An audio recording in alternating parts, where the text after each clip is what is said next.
Welcome, here I've got Samsung Galaxy A03s and I'm gonna show you how to change volume button function in the camera app at this device. So let's start by tapping on the camera button to open it, and for now we are on standard photo mode. The volume buttons at this device are here from the right, so let me try to use them now to see how they work with the camera. And as you can see, by tapping on them I can easily take a picture. To change its function, let's move to the left corner button that follows us straight to camera settings. Here we have to slide a little bit down to useful features category and pick the shooting methods.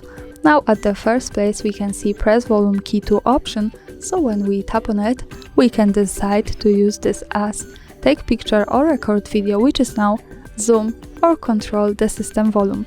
So let me change it to zoom now to show you how it works different, and let's move back to the camera.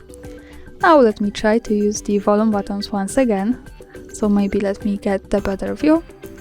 And as you can see, by tapping on them I can easily get closer to my subject and also go back so I can use zoom. And that's all, thanks for watching, subscribe our channel and leave the thumbs up.